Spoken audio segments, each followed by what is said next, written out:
నా స్టోరీ చెప్తా వినండి. నేను ఉండేది హైదరాబాద్ అయినా మా సొంతూరు తిరుపతి దగ్గర ఒక పల్లెటూరు.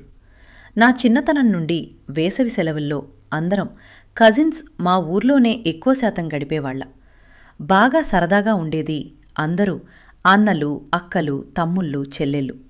అందులో ఒకరు మా పెద్దమ్మ కూతురు సింధూజ. సింధూజ అక్క నాకన్నా 3 సంవత్సరాలు పెద్ద.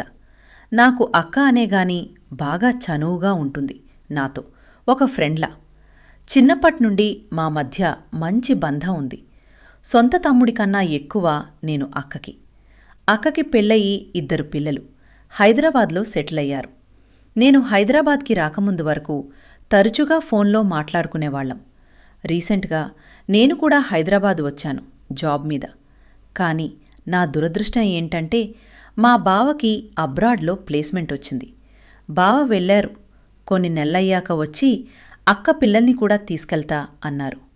ఆ రోజు ముందు వరకు కూడా అక్క మీద నాకు సెక్స్ కోరికలు లేవు. కానీ అక్కని హగ్ చేసుకున్నా. తాకిన ఒక మంచి ఫీల్ ఉండేది. ఎందుకో అలా అని ఎప్పుడు సెక్స్ పరంగా ఆలోచించలేదు. ఒకరోజు ఆదివారం సరదాగా అక్క పిల్లలతో టైం స్పెండ్ చేద్దామని వెళ్ళా. అందరం కలిసి సినిమా వెళ్ళాం. రెస్టారెంట్కి వెళ్ళి బాగా స్పెండ్ చేసి సాయంత్రానికి ఇంటికి వచ్చాం. పిల్లలు కాసేపు నాతో ఆడుకుని త్వరగా నిద్రపోయారు. నేను అక్క భోజనం చేసి అలానే డైనింగ్ టేబుల్ దగ్గరనే కూర్చుని ఇవాళ నేనేం చేశానో తెలుసా? హైదరాబాద్లో ఆ రోజు భారీ వర్షం పడుతోంది. రోడ్లు మొత్తం నీటితో నిండిపోయాయి. అర్జున్ తన బైక్ మీద ఆఫీస్ నుంచి ఇంటికి వెళ్తున్నాడు.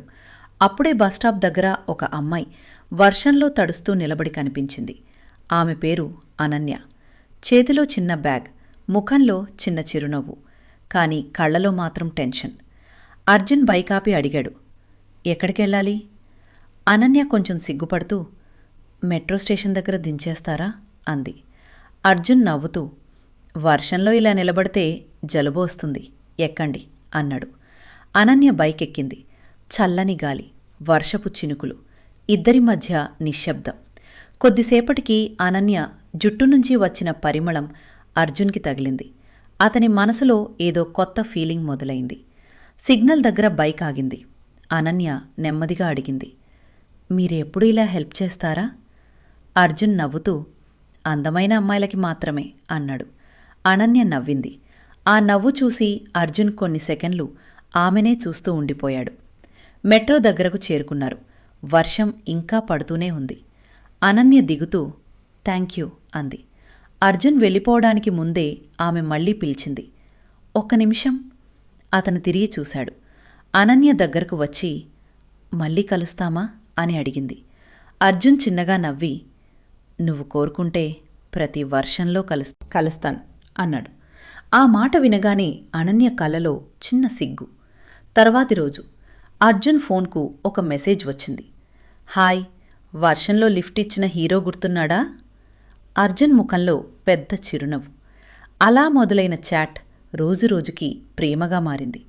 కాఫీ షాపులు, లాంగ్ డ్రైవ్స్, చిన్న చిన్న గొడవలు, మళ్లీ సారీలు, ఇద్దరూ ఒకరికి ఒకరు అలవాటైపోయారు.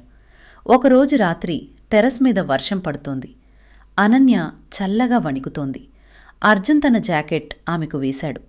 అనన్య అతని దగ్గరకు వచ్చి నెమ్మదిగా అడిగింది, నిజంగా నన్ను అంత ప్రేమిస్తావా? అర్జున్ ఆమె కళ్ళలోకి చూస్తూ, ఈ వర్షం ఆగిపోవచ్చు, కానీ నీ మీద నా ప్రేమ ఎప్పటికీ ఆగదు అన్నాడు. ఆ మాట విన్న అనన్య ఎమోషనల్ అయింది. అతని చేతిని బిగిగా పట్టుకుంది. వర్షపు చినుకుల మధ్య ఇద్దరి ప్రేమ మరింత దగ్గరైంది.